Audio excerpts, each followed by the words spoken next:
sira ulo kapatay mo. Tanungin kita, gusto mong mabuhay? What gave you the right to rape and kill my daughter?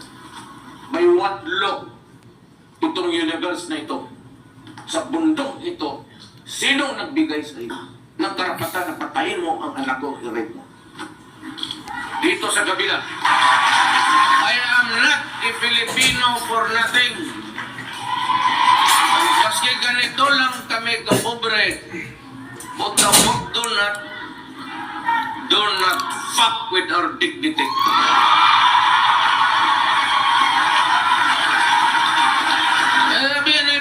Si Duterte is not a statesman. He behaves like a hoodlum. Tama ka! Ulong ka pala eh. Ngayon mo lang nalaman?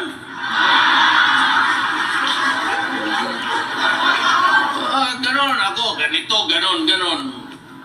Ay, hindi na pala, basta ganito yan eh, para sa lahat. And this is really for all of you Filipinos and for the entire world. Maski anong bagay magka-diferensya, huwag lang basta bayan na ang pag-usapan. Drugs, 4 million narco-politics na. With the election of De Lima, the national portals of narco-politics has entered the political life of our country. Kaya sabi ko, how do you solve now the 4 million? Yan ang hindi tinitignan ng Amerikano. At tinitignan lang niya, yun na namatay ng mga drug addict. If at all. Ang iba doon talagang sinalvage. Ewan ko kung sino. Yung iba, binabalot pa ng plaster. Sabi ko, we are not manufacturing mummies. Parang mummy ng Egypt eh.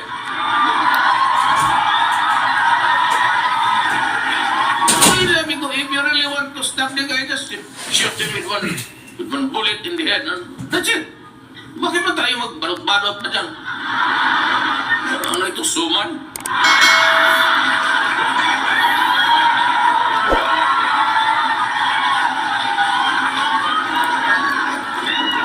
Hindi ako maligaya kasi wala man ako ibang masumbungan sa bisa sana ako magreklamo din sa inyo. Api tayo. But you know, in the course of my sabico separation, it is provided in the Constitution. Section 7, Article... wala naman. Sabi doon, our country must formulate an independent foreign policy. Ayaw ko dyan. Kasi yung mga Amerikano nandyan, sabihin naman mga militar, sir, kailangan natin ng equipment. You know, sabi ko nga sa military, I am not a wartime president. Remember that. I am a president seeking peace for my country. Kaya, nung na-presidente ako, inuna ko na ang komunista. Sabi ko, we have been fighting for 45 years. Do you mean to say that you want another 45 years of fighting? Kami, left po ako, sa left ako. Hindi ako kandidato sa mga oligar pati na yan, left ako. Kaya kami nakakaintindihan. Yan kita mo yung overtures ko, pumayag sila, nag-uusap na tayo, wala nang gera ngayon sa ating bayan, NPA versus government. We are talking in Oslo, so dito yung negotiators natin na sigulong, si Prefecto Yasay, the Foreign Secretary. Maniwala ka hindi. Sa dormitoryo kami noon, kami ang magka-roommate. Bright dito. Valedictas sa tutorial na ito nag-graduate. Then, ang kaharap namin sa kwarto, si Bebot Beliok. Taga Isabela. Lucano ito. Okay. Okay to. Magka-classmate kami, but they are the brilliant ones. Sunny Dominguez, yung ating finance secretary. Kindergarten to high school, Kasi napalis ako sa Ateneo, second year. Siya na lang, but they graduated yung klase namin. He was the valedictorian. Oh. Alam mo ito, naka-attend Secretary of Agriculture, Governor Manny Piñon. Is a magna cum laude graduate yan. Tora. Graduate magna cum puro yan sila mga utak. Senator Cayetano.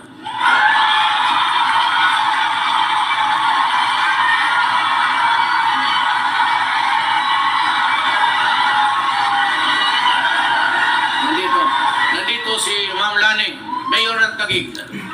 Asawa niya, ma'am. Oh, maganda si ma'am. Gwapo si Cayetano. Pero kung ako kasing gwapo niya, ako. Ubos. Pakyaw, ibig sabihin.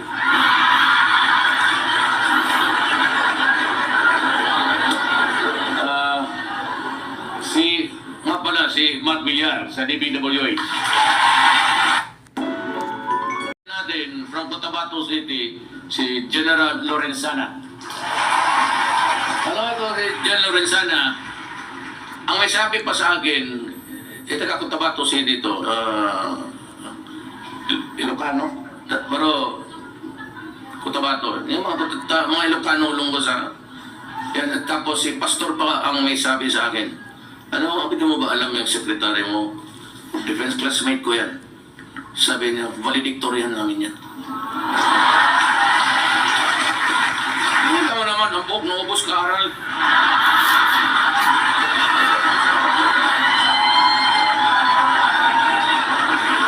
Si Secretary Pernia ng NEDA, right from UP. And, totoo lang ha, hindi ako na ano, kilala niyo, Art Tugade. Classmate ko sa Sagada to, valedictorian namin. Huh? College of Law. 1972.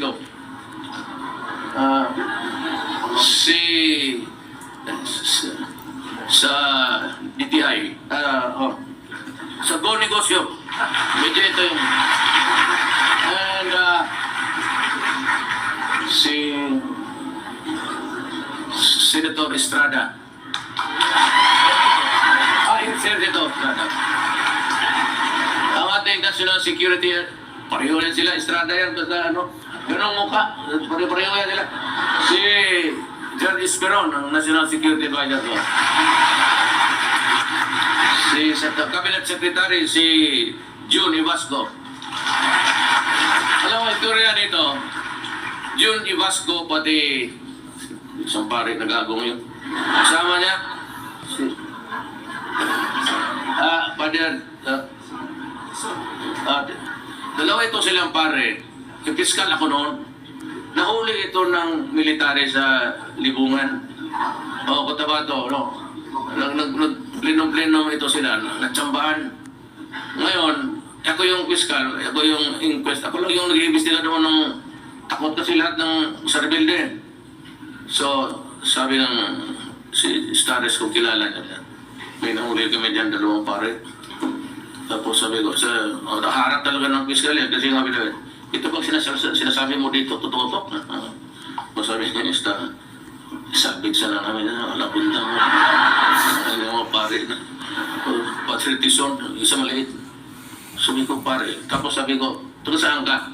Sabi niya, taga Maribuhok ako. Bol, Maribuhok. Sa tagaroon yung role ako sa tatay ko, baka pinsan ko, pinagago ko yun. Bakit? Sabi ko, magpapatahayaan mo na lang. So, nung nanalo si Kore, wala silang trabaho, pupunta sa akin, naging nagtrabaho, binigyan ko naman. Sabi ko dyan, technical assistant. Eventually, he became my chief of staff. Then, to become the mayor of Mariboc for 9 years.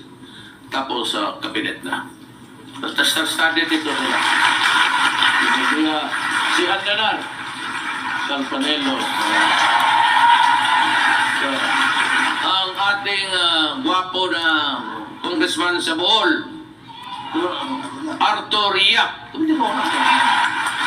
Si, kayo taga Davao, if you remember, pastor ito siya sa Victory Chapel, taga Davao. Pastor Erne Abella. Ito si Energy, si Alcose, si Wanda Teo ng ating Malaysian, si San. Ito yung abogado ng mga artista. At ito, kung gusto mo na chismis kung anong nangyari talaga. Dito saan pwede ka?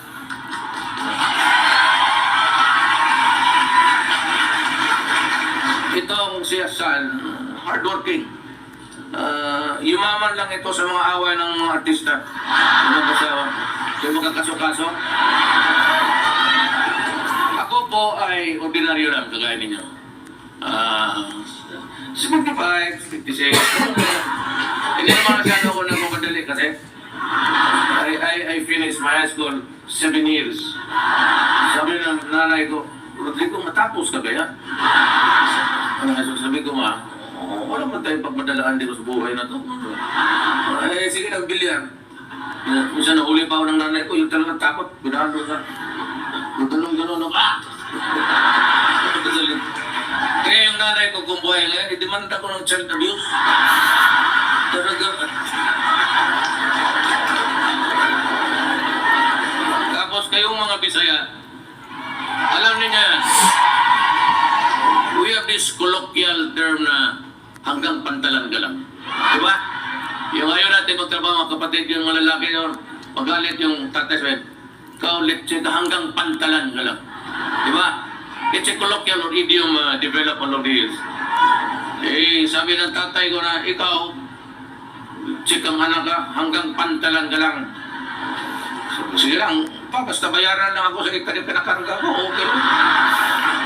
Pero sa totoo lang itong lahat na ito mga atugadi, ito bilyonaryo na to. Huwag sabihin magnaka ko, bilyonaryo ito. College of Law pa kami. CEO na yun ang Delgado City. Puro mayayaman, Yasay is a professor sa Western Side sa Hawaii University. Pero sa awa ng Diyos, ito trabante ko din lahat.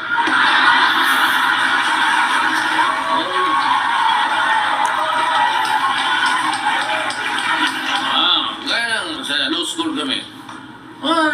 Classroom kami naman doon sa college doon, magtinginan lang sa mata. Kaya kung mag-aaral ka noon ng libro, gano'n ka talaga. Kasi oras ka gumanon ka, tapos karap mo yung mga ulol na... Baka dumating yung mag-uulog sila. Wala na. Pagdating ng 5:30, pwede lang natin.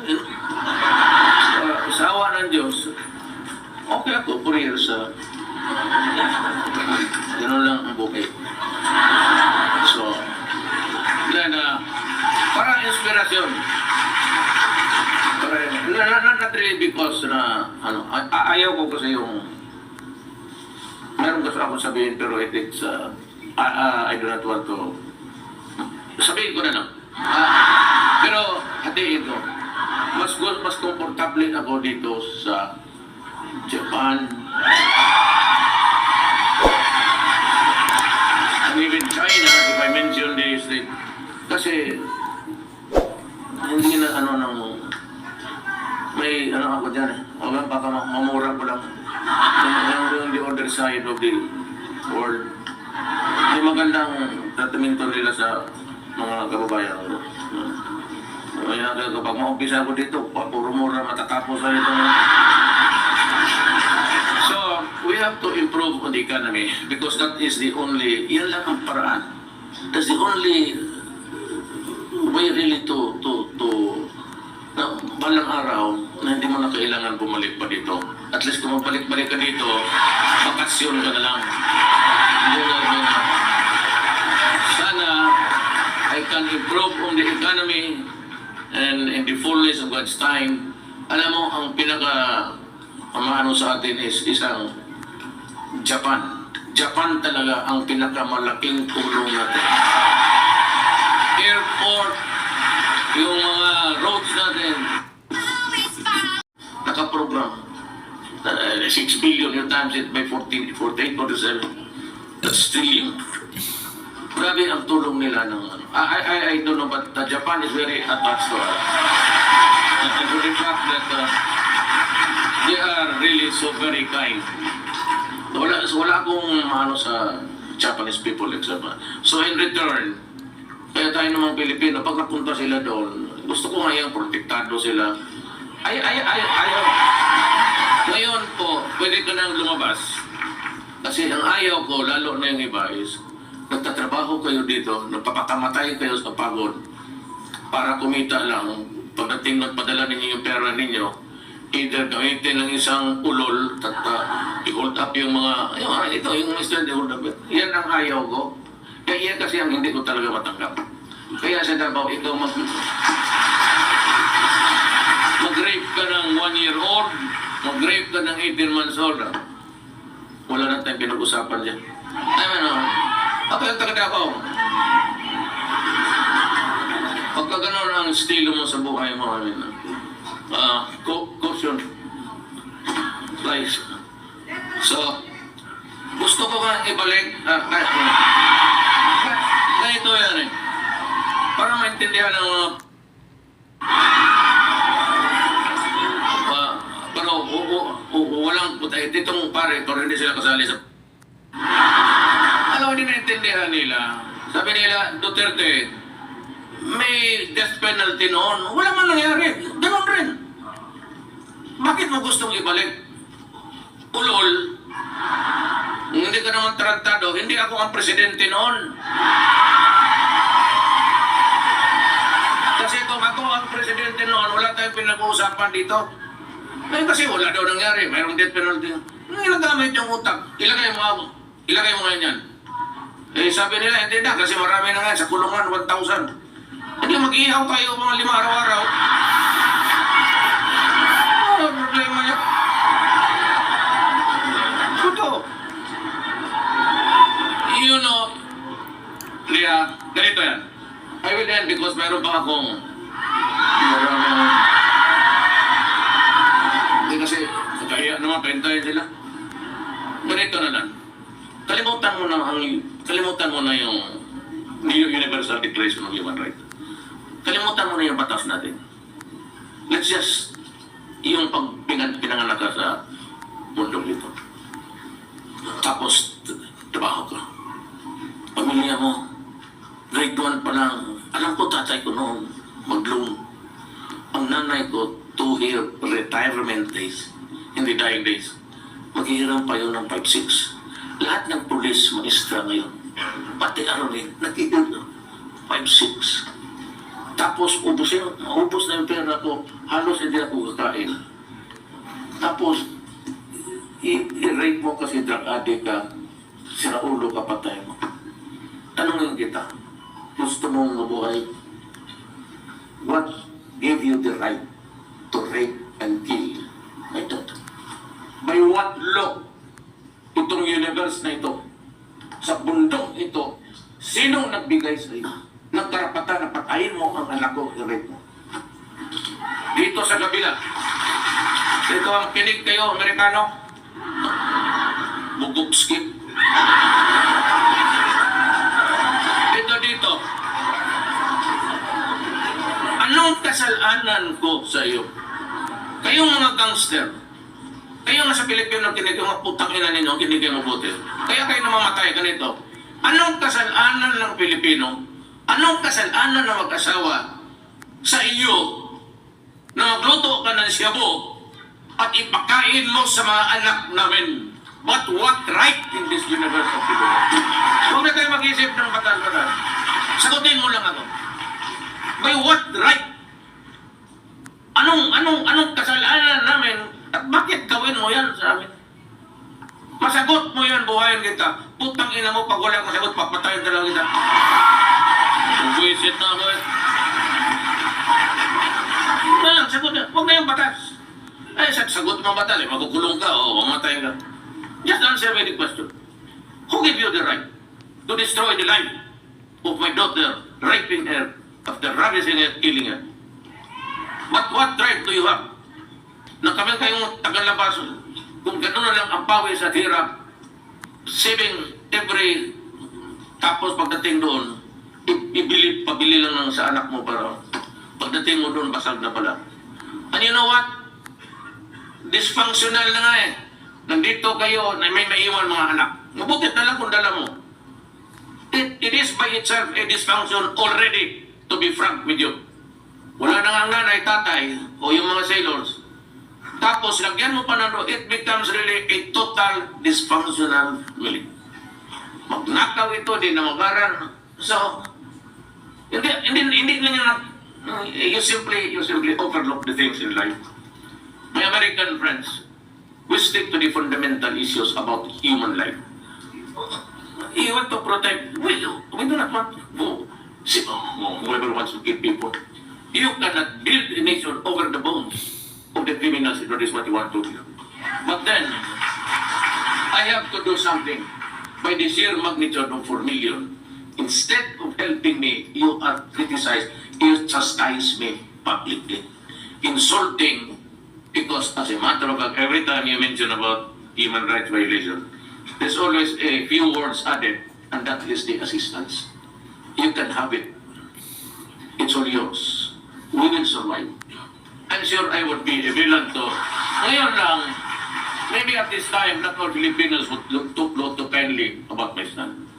But in the years to come, in the next generation, they would know that there is such a thing in this world as the dignity of the Filipino people. Maraming salamat.